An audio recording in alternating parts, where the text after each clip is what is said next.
I know one of your goals has been working on spending more time planning and attending to your guided reading, and it was clear from this lesson that you had spent a lot of time in preparation planning, especially I saw with the vocabulary at the beginning. So why don't you start there and kind of talk to me about what your rationale was behind doing the vocabulary the way you did. So this group is reading just a little bit above benchmark, so Mm-hmm. I didn't want to follow a strict lesson plan. I've been trying to use some comprehension strategies as well and not Mm-hmm. just focus on the decoding. Okay.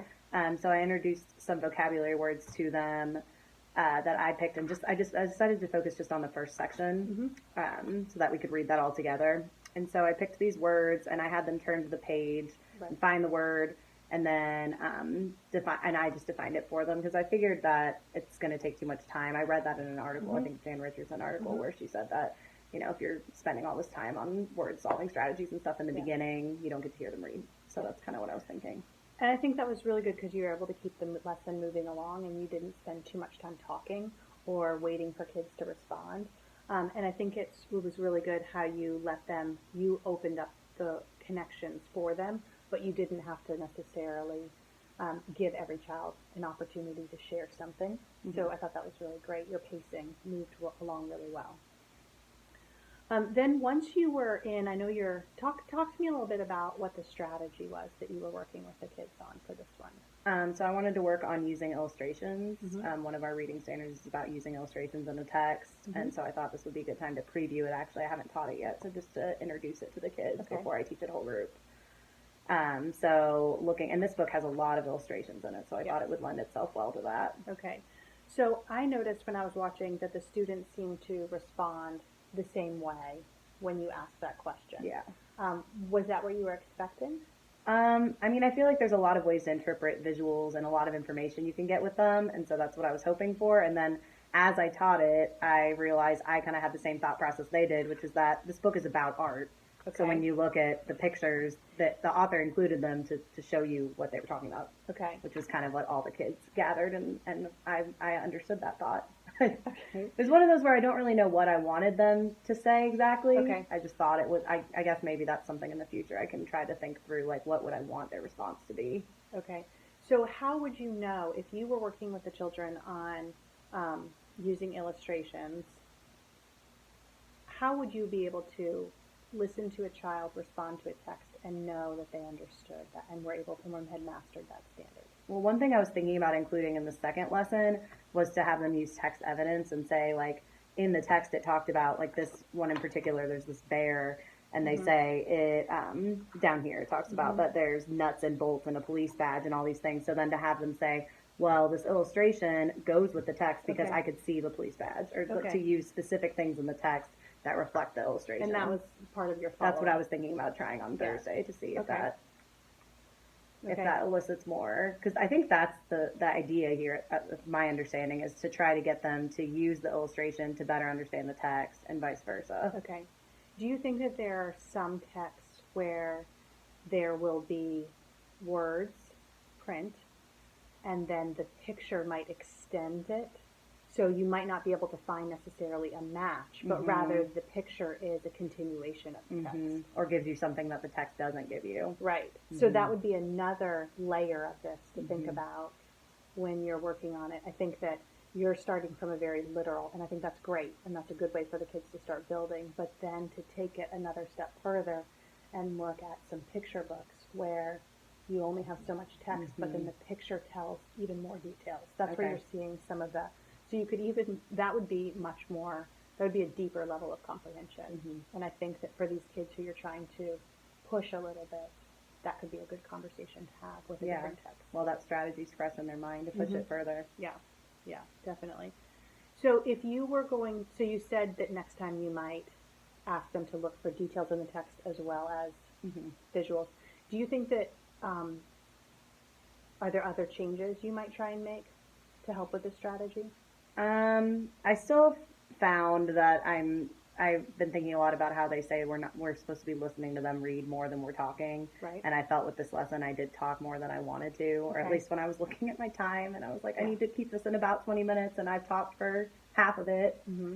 So that's something I'm still trying to work on. And I think also with this is O readers, right? Mhm. So I think with O readers, you're they're reading silently, like you Mhm. did, and then you're going to give the children the opportunity to tap in and read. Mhm. One of the things that we've been talking about in my literacy cohort has been this idea that before you start tapping in, you need to give them enough time to actually be reading and comprehending the text. And have something to talk about. Yeah, because then when you tap in, sometimes that distracts them and disrupts their Mhm. reading. And so, especially with these higher readers, we need to make sure they're having these longer chunks before you interrupt them because they might not, like you just said, they might not have anything to say yet. Mhm.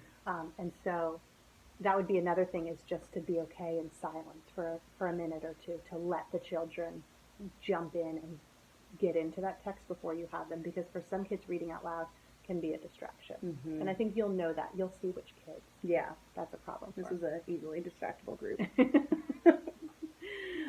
Okay, so where are you going to go next?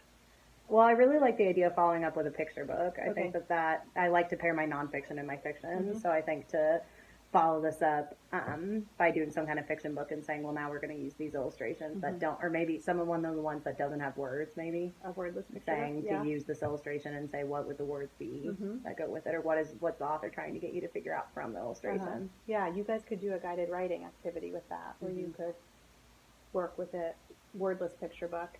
I think also trying to find a picture book, and it may be that some of our guided reading texts aren't the best fit for this because they are a little bit more cut and dry. You have the text and the picture, and they often really support each other.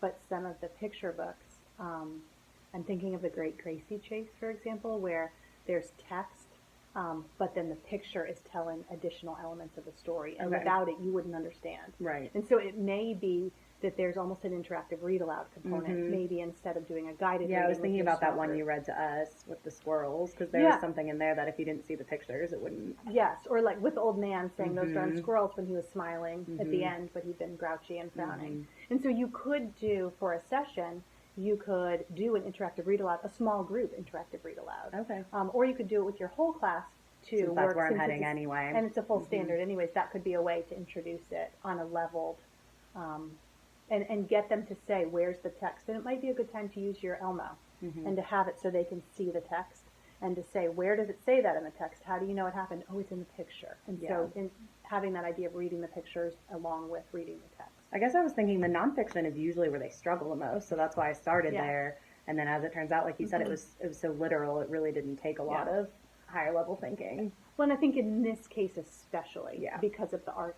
But in other nonfictions where there's charts or tables or graphs, Which is what we just Or finished, and I was kind of hoping to go into that too. But yeah, exactly. Is there? they any... love the book.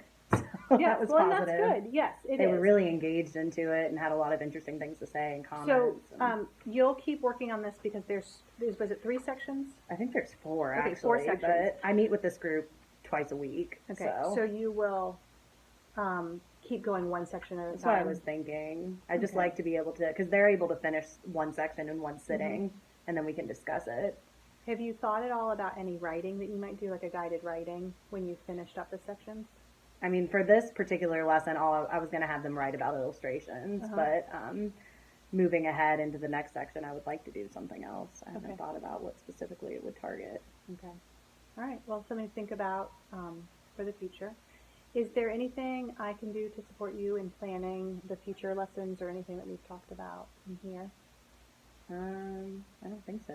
Okay. Well, if I come up with any picture books that might Yeah, that'd be fit for an awesome. interactive read aloud with pictures and Because that's text. something they do really struggle with.